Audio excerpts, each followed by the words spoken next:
تو کیا حالت ہوئی ہوگی میری بہنوں. آپ دیکھیں نا کہ ساری بستی جو ہے دیکھتے ہی دیکھتے ڈوبنے لگی. اور نوح علیہ السلام کا بیٹا کافروں کا ساتھی تھا. آپ نے اسے پکارا کہ میرے بیٹے تم کشتی میں سوار ہو جاؤ. تو اس نے ایک نہ سنی، بولا کہ میں ابھی پہاڑ پہ چڑھ جاتا ہوں، وہ مجھے بچا لے گا. تو نوح علیہ السلام نے فرمایا کہ آج اللہ کے حکم سے کوئی چیز بچانے والی نہیں ہے نا. کیا کہا تھا آپ نے کہ لا عاصم الیوم من امر اللہ، یعنی سوائے اس کے کہ اللہ ہی کسی پر رحم فرما دے، اس کے علاوہ کوئی بچنے والا نہیں ہے. ابھی نوح علیہ السلام انہیں سمجھا ہی رہے تھے کہ پانی کی ایک بہت اونچی سی موج آئی اور نوح علیہ السلام کا بیٹا ڈوبنے والوں کے ساتھ ڈوب گیا. سب ڈوب گئے. ناؤ میں بیٹھے ہوئے لوگوں کے سوا ناؤ میں بیٹھے ہوئے اللہ کے بندوں کے سوا کوئی بھی نہیں بچا میری بہنوں. تو یہاں پر دیکھیے کہ یہ بات بھی ہمیں سمجھ میں آتی ہے نا میری بہنوں کہ بچتا کون ہے؟ جو ایمان والا ہے. اور اس کے علاوہ جتنے بھی لوگ ہیں جو مخالفت پہ اترتے ہیں وہ عذاب میں مبتلا ہو جاتے ہیں. ان باتوں کو ہمیں ذہن میں رکھنا چاہیے. مطلب یہ کہ جو عذاب آیا تو اس میں بچا کون؟ جو ایمان والے تھے. باقی جو ہے کیا ہو گیا؟ اللہ تعالیٰ کیا فرما رہے ہیں کہ اغرقناہم وجعلناہم للناس آیا، اور ہم نے انہیں غرق کر دیا، ان سب کو غرق کر دیا اور انہیں لوگوں کے لیے ایک نشان عبرت بنا لیا. اور یہ تو سب صرف کس چیز کی بات تھی؟ یہ تو صرف دنیا کی بات تھی میری بہنوں. کہ دنیا میں بظاہر دنیا نے دیکھا کہ اتنا بڑا طوفان آیا. آج بھی اس طوفان کے تذکرے نا کتابوں کے اندر ملتے ہیں اور ہم قرآن میں پڑھتے ہیں، اور ہم دنیا میں اب بہت آسانی سے اس چیز کو سمجھ سکتے ہیں کہ کس طریقے کا طوفان آیا تھا. کس طریقے سے ہم دیکھتے ہیں کہ سونامی کے ذریعے کس طرح تباہی ہوتی ہے نا. آن کی آن میں بڑی بڑی عمارتیں، بڑے بڑے شہر، پورے علاقے تباہ ہو جاتے ہیں. ایسا لگتا ہے کہ جیسے کچھ تھا ہی نہیں یہاں پر. تو یہ تو آج کے دور میں ہمیں بہت آسانی سے یہ بات سمجھ میں آ جاتی ہے میری بہنوں. تو اس وقت تو اتنی اونچی عمارتیں بھی نہیں ہوگی، چھوٹے چھوٹے مکانات ہوں گے اور لوگوں کی اس طریقے سے، تو وہ کس طریقے سے کتنی آسانی کے ساتھ اور کتنی تیزی سے غرق ہو گئے ہوں گے. اور یہ تو پھر کیا تھا؟ اللہ کے عذاب کی شکل تھی نا. وہ سب کچھ تباہ ہو گیا اور اللہ تعالیٰ کہہ رہے ہیں کہ ہم نے انہیں ایک نشان عبرت بنا دیا ہے نا، ایک نشانی بنا دیا. اور یہ تو صرف دنیا کی بات ہے. آخرت میں کیا ہے؟ آخرت میں جہنم کا عذاب، آگ کا عذاب جو ہے، اعتدنا للظالمین عذابا علیما، ہم نے ان ظالموں کے لیے بہت ہی دردناک عذاب تیار کر رکھا ہے. اور قوم نوح کے ساتھ ساتھ کون کون سی قومیں اور تباہی کا ذکر ہے یہاں پر میری بہنوں کہ وہ عاد و ثمود، اور عاد اور ثمود، اور وہ اصحاب الرس اور کنویں والے. اصحاب مطلب والے، رس کسے کہتے ہیں؟ پرانے کنویں کو، یا بہت جو گہرا کنواں، اندھا کنواں ہوتا ہے نا، اس کو رس کہتے ہیں. تو اصحاب الرس کنویں والے، وہ قرون بین ذالک کثیرا، اور ان کے درمیان بہت سارے قرون میری بہنوں دیکھیے قرن سے ہیں. قرن کا مطلب کیا ہوتا ہے؟ ایک زمانے کے لوگ. اب یہاں پر اس کی جمع ہے، یعنی ایک زمانے نہیں بلکہ کئی زمانے کے لوگ، جنریشنز کہتے ہیں نا جس کو، بہت سارے لوگ. بین ذالک کثیرا، یعنی ان کے درمیان میں جتنے بھی بیچ کی صدیوں کے بہت سارے لوگ، وہ سب بھی تباہ کر دیے گئے. وہ کلن ضربنا لہ الامثال، اور ہر ایک کو ہم نے جو ہے مثالیں دے کر ضربنا، ہم نے دی ان کو مثالیں دے کے سمجھایا، یعنی طرح طرح سے اللہ تعالیٰ نے سمجھایا. وہ کلن، آخرکار کیا ہوا؟ ہر ایک جو ہے تبرنا ہم نے تباہ کر دیا، ہم نے غارت کر دیا. اور تدبیرہ، تبرنا تدبیرہ، تباہ کرنا ہے نا. تدبیرہ کا بھی مطلب کیا ہوتا ہے؟ پوری طرح سے تباہ کرنا. اب آپ دیکھیے میری بہنوں یہاں پر اللہ تعالیٰ دیکھیے کیا فرما رہے ہیں کہ پہلے تو قوم نوح کا ذکر ہے کہ کس طرح سے ان کی تباہی ہوئی. پھر اس کے بعد اللہ تعالیٰ عاد اور ثمود اور اصحاب رس اور بہت ساری بستیوں کے بارے میں بھی فرما رہے ہیں کہ ان سارے لوگوں کو جو ہے ہم نے مثالیں دے کے سمجھایا تاکہ حجت تمام ہو جائے. مطلب یہ نہیں ہو کہ کوئی قوم یہ کہے کہ ہمارے پاس تو رسول نہیں بھیجا گیا، نشانی نہیں آئی، ہمیں سمجھایا نہیں گیا، ہمیں بتایا نہیں گیا، ہمیں سکھایا نہیں گیا، ورنہ ہم بھی ایمان لاتے ہیں، ہم بھی نیک بن جاتے ہیں، ہم بھی اللہ کے پسندیدہ بندوں میں شامل ہو جاتے. اس طرح کی کوئی گنجائش اللہ تعالیٰ نے چھوڑی ہی نہیں. طرح طرح سے ان لوگوں کو سمجھایا گیا لیکن وہ نہیں مانے. تو اللہ تعالیٰ کہہ رہے ہیں کہ کلن تبرنا تدبیرا، تو ہم نے ہر ایک کو جو ہے غارت کر کے، تباہ کر کے، ہلاک کر کے رکھ دیا. تو یہاں پر دیکھیے کہ سب سے پہلے قوم عاد کا ذکر ہے. اس قوم کے لوگوں کے بارے میں آتا ہے میری بہنوں کہ بہت طاقتور لوگ تھے. یہ پوری قوم ہے نا، بہت ہی طاقتور، بہت ہی اونچے، پورے لہیم شہیم جو ہے افراد اس کے اندر تھے. ان کے بارے میں آتا ہے کہ ان کی ایوریج ہائٹ 12 ہاتھ تھی، اور انہیں اللہ تعالیٰ نے رزق کی فراوانی خوب دی تھی انہیں، مطلب بہت زیادہ اللہ تعالیٰ نے کثرت سے جو ہے رزق عطا کیا تھا، اور ان لوگوں کو اپنی قوت اور طاقت پہ بڑا گھمنڈ تھا۔ ان کے ہاں بڑے بڑے باغات تھے اور ان کا مشغلہ اونچی اونچی عمارتیں بنانا تھا، بڑے ٹھاٹ باٹ سے یہ لوگ رہتے تھے۔ لیکن جب ان میں سرکشی اور بگاڑ پیدا ہو گیا تو اللہ تعالیٰ نے ان کی اصلاح کے لیے ہود علیہ السلام کو بھیجا، اور جب ہود علیہ السلام نے انہیں دعوت و تبلیغ کی تو انہوں نے جو ہے پیغمبر کی بات پر کان نہیں دھرا اور اپنی سرکشی پہ قائم رہے، تو اللہ تعالیٰ نے ان پر عذاب بھیجا۔ کس طریقے سے اللہ تعالیٰ نے تباہ کیا ان کو، کہ ان کے بارے میں آتا ہے کہ آندھی کی شکل میں ان کے اوپر عذاب آیا، اور وہ جو آندھی تھی وہ بہت تیز تھی، وہ بہت مطلب لاؤڈ تھی، بہت شور والی اور ٹھنڈی ہوا ان پر چلی۔ سردیوں میں دیکھیے معمولی سی ہوا بھی ہم کو کتنی تکلیف پہنچاتی ہے نا، لیکن ان کے اوپر ہوا نہیں تھی بلکہ وہ آندھی کی شکل میں تھی اور بہت ٹھنڈ تھی اس کے اندر، اور یہ ایک دو دن کے لیے نہیں چلی تھی میری بہنوں، پوری 7 راتیں اور 8 دن تک مسلسل جو ہے ان پر چلتی رہی، اور وہ آندھی اس طرح سے خطرناک تھی کہ اس نے لوگوں کو اٹھا کر جو ہے نا پٹکھا، یعنی اوپر جو ہے نا لوگ اتنی تیز ہوا تھی کہ لوگ اوپر اٹھائے جاتے تھے اور پٹکے جاتے تھے، درخت گر گئے، لوگوں کے چتھڑے اڑ گئے، کوئی ایک بھی نہیں بچا سوائے ایمان لانے والوں کے۔ پھر اس کے بعد دیکھیے کہ قوم سمود کے پاس کون گئے تھے؟ حضرت صالح علیہ السلام بھیجے گئے تھے۔ سمود نے بھی کسی نشانی کا مطالبہ کیا کہ ہمیں نشانی دکھاؤ، تو اللہ تعالیٰ نے اونٹنی کو بطور معجزہ جو ہے ان کے سامنے پیش کیا، ان کے لیے جو ہے حضرت صالح علیہ السلام کے ذریعے جو ہے اونٹنی کو بطور معجزہ پیش کیا گیا۔ لیکن اللہ کی اس اونٹنی کو انہوں نے کیا کیا، اونٹنی دیکھنے کے بعد بھی جو ہے ایمان نہیں لائے، بلکہ کیا کیا کہ اللہ کی جو نشانی تھی، جو معجزہ تھا، جو اونٹنی تھی، اسی کو مار ڈالا۔ تو پھر جو ہے نا ان کے اوپر عذاب آیا، راتوں رات جب کہ یہ لوگ سو رہے تھے تو بہت زور کا زلزلہ آیا اور بھیانک آوازیں سنائی دی۔ صبح کو دیکھا گیا کہ اپنے گھروں میں اوندھے پڑے تھے، سب مر چکے تھے، ایسا لگتا تھا کہ جیسے کبھی کوئی اس بستی میں بسا ہی نہ ہو۔ وہ اصحاب الرس، اور اصحاب رس سے مراد کیا ہے میری بہنوں، کہ کنویں والے۔ اب اس کا یہ جو قوم ہے، اس کا ذکر صرف 2 ہی مقامات میں ملتا ہے، ایک اس جگہ پر اور دوسرا سورہ قاف کی آیت نمبر 12 میں ملتا ہے۔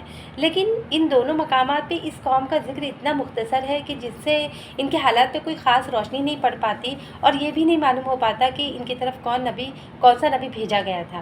لیکن جو ہے کچھ روایتوں میں آتا ہے کہ اس سے مراد اہل انطاکیہ ہے، اور ان کی طرف حبیب نجار نامی نبی جو ہے مبعوث ہوئے تھے، اور انہوں نے انہیں جھٹلا دیا، یعنی ان کی قوم نے انہیں جھٹلایا۔ لیکن آپ جو ہے مسلسل انہیں اللہ کا پیغام پہنچاتے رہے، دعوت و تبلیغ کرتے رہے، لیکن بالآخر ان لوگوں نے اپنے نبی کو مار کر کنویں میں ڈال دیا، جس کی وجہ سے یہ اصحاب الرس کے لقب سے مشہور ہوئے، یعنی وہ جو کنویں میں لٹکایا تھا اپنے نبی کو مار کر، تو اس وجہ سے ان کا نام اصحاب الرس پڑ گیا۔ رس کا مطلب یہی ہوتا ہے نا، کنواں، گہرا کنواں ہے نا، مشہور ہوا۔ پھر اللہ تعالیٰ نے اس کنویں سمیت اس بستی کو زمین میں دھسا دیا۔